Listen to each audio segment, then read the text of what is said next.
सबसे पहले सुमेर जी का आभार जिन्होंने मुझे यहाँ बुलाया कि मैं आपसे बातचीत करूँ। और यही है ना कि पढ़ाई आप कर रहे हो, मेरे से ज़्यादा जानते हो आप लोग, मुझे जहाँ तक पता है। और मैंने भी ये किया था, उस टाइम भी पढ़ा मैंने। और मैंने सबसे पहले, मैं ज़्यादा बातचीत नहीं करूँगी आपसे, आपको पता है कैसे पढ़ना है, किस प्रकार पढ़ना है, क्योंकि आप सुमेर जी के सानिध्य में पढ़ रहे हो। सबसे महत्वपूर्ण होता है अपनी कमियों को जानना। और मेरा सिलेक्शन होने का महत्वपूर्ण रीज़न यही था कि मैंने पहले 3rd ग्रेड की तैयारी की, 2nd ग्रेड की लेकिन मेरा कुछ नहीं हुआ। फिर मैंने महसूस किया कि मेरा सिलेक्शन क्यों नहीं हो रहा। मैं अच्छे से पढ़ रही हूँ, नंबर भी मेरे अच्छे आते हैं, पर मेरे सिलेक्शन के पास जाने का कोई नाम ही नहीं है। तो सबसे पहले मैंने, हालांकि मैंने कभी किसी से बातचीत नहीं की क्योंकि थोड़ा शर्मीला स्वभाव था, किसी से कोई ज़्यादा डिस्कस नहीं करना, ना किसी से पूछना, अपना पढ़ना। पहली बार मैंने थोड़ा सा अपना डर निकाला और कई गुरुओं से बातचीत की कि मेरा सिलेक्शन नहीं हो रहा और मैं पढ़ती अच्छा हूँ, कहीं जाती भी नहीं हूँ, लगातार स्टडी, मेरा एक ही काम है कि स्टडी करना, चाहे वैकेंसी हो या ना हो, मैं लगातार पढ़ाई करती हूँ। फिर मुझे उन्होंने बताया कि आप किस तरह से पढ़ते हो, थोड़ा सा पढ़ाई में आप परिवर्तन करें, आप कमियों को जानें अपनी। तो सबसे पहले मैंने ये परिवर्तन किया कि एक तो था, जब मेरा पेपर आता मैं रिवाइज नहीं करती थी, सबसे महत्वपूर्ण कारण मेरा यही था। तो मैंने सबसे पहले उसमें सुधार किया कि मुझे क्या करना है कि जो भी मेरा पेपर देना है ना, उससे पहले जितना भी मैंने पढ़ा है, हालांकि मैंने इतने नोट्स बनाए थे ना कि मैंने कभी उनको देखा ही नहीं, पढ़ने का कोई मतलब नहीं रहा, जो पढ़ा वो वेस्ट गया। लेकिन पहली बार मैंने उसमें सुधार करके पेपर दिया, मेरा सिलेक्शन हुआ, निश्चित हुआ। पहली बार ही किया था मैंने, ये तो मेरे से बहुत ज़्यादा जानते हैं और इनको पता भी है, मैंने क्लास में कभी कुछ बोला भी नहीं है, आना जाना और पढ़ना। दूसरा मैंने सुधार किया कि पहले था कि नियम की टॉपिक पढ़ रहे हैं, जितने पेज दे दिए उतने पढ़ लिए, दूसरे दिन कोई रिवाइज नहीं करना। लेकिन दूसरी बार उसमें मैंने कहा कि रिवाइज नहीं कर रही हूँ तो पीछे वाला क्या गया, याद नहीं रहा, चला गया वो तो माइंड से। लेकिन पहली बार मैंने ये किया कि उसको रिवाइज करना सीखा कि जो पढ़ रहे हैं ना टॉपिक, उसको बार बार रिवाइज करो, एक किताब से करो, 2 से करो, जब तक आपको संतुष्टि मिले ना तब तक करो।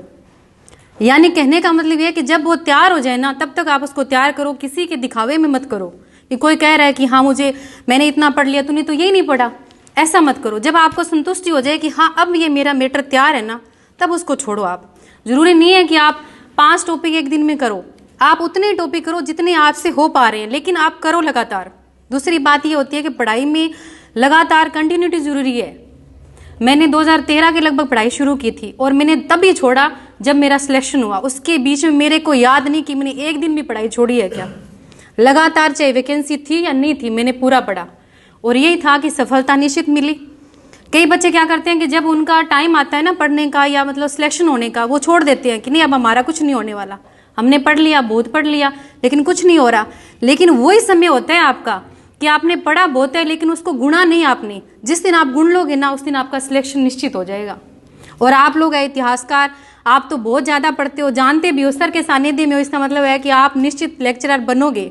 लेकिन आपको क्या करना है, सिर्फ उनके सानिध्य में पढ़ना है, दिखावे में नहीं पढ़ना कि आप दिखावा कर रहे हैं कि हाँ मैंने क्लास लगा ली, मैं आज 20 घंटे पढ़ा, मैं 15 घंटे पढ़ा। मेरा ये था कि मुझे जितना पढ़ना है ना उतना दिमाग से पढ़ना है।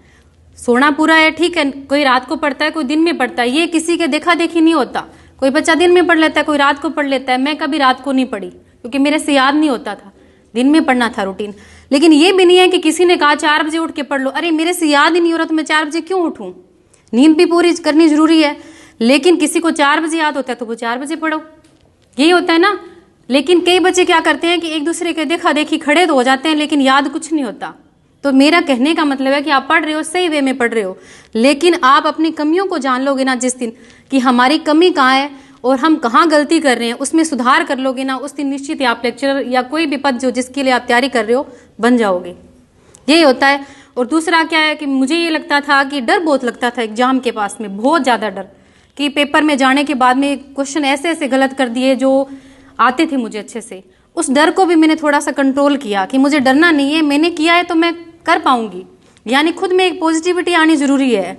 सबसे पहले अपने ये सोचते रहते मैं पढ़ तो रही हूँ, पता नहीं सिलेक्शन मेरा होगा या नहीं होगा, ये अपने ज़्यादा सोचते हैं। हर बच्चा सोचता है, लड़कियां खास करके, मैं महिला वर्ग से हूँ इसलिए मुझे पता है, उनको ये लगता है कि नहीं हम पढ़ रहे हैं, पता नहीं सिलेक्शन मेरा नहीं होगा। अपने को ये नहीं सोचना है, अपने को सोचना है कि हम कर रहे हैं ना तो हम निश्चित रूप से उसको पाएंगे, आज नहीं तो कल जरूर मिलेगा आपको। और इसी के साथ आपको भावी शुभकामनाएं कि आप भी व्याख्याताएं बने। Thank you.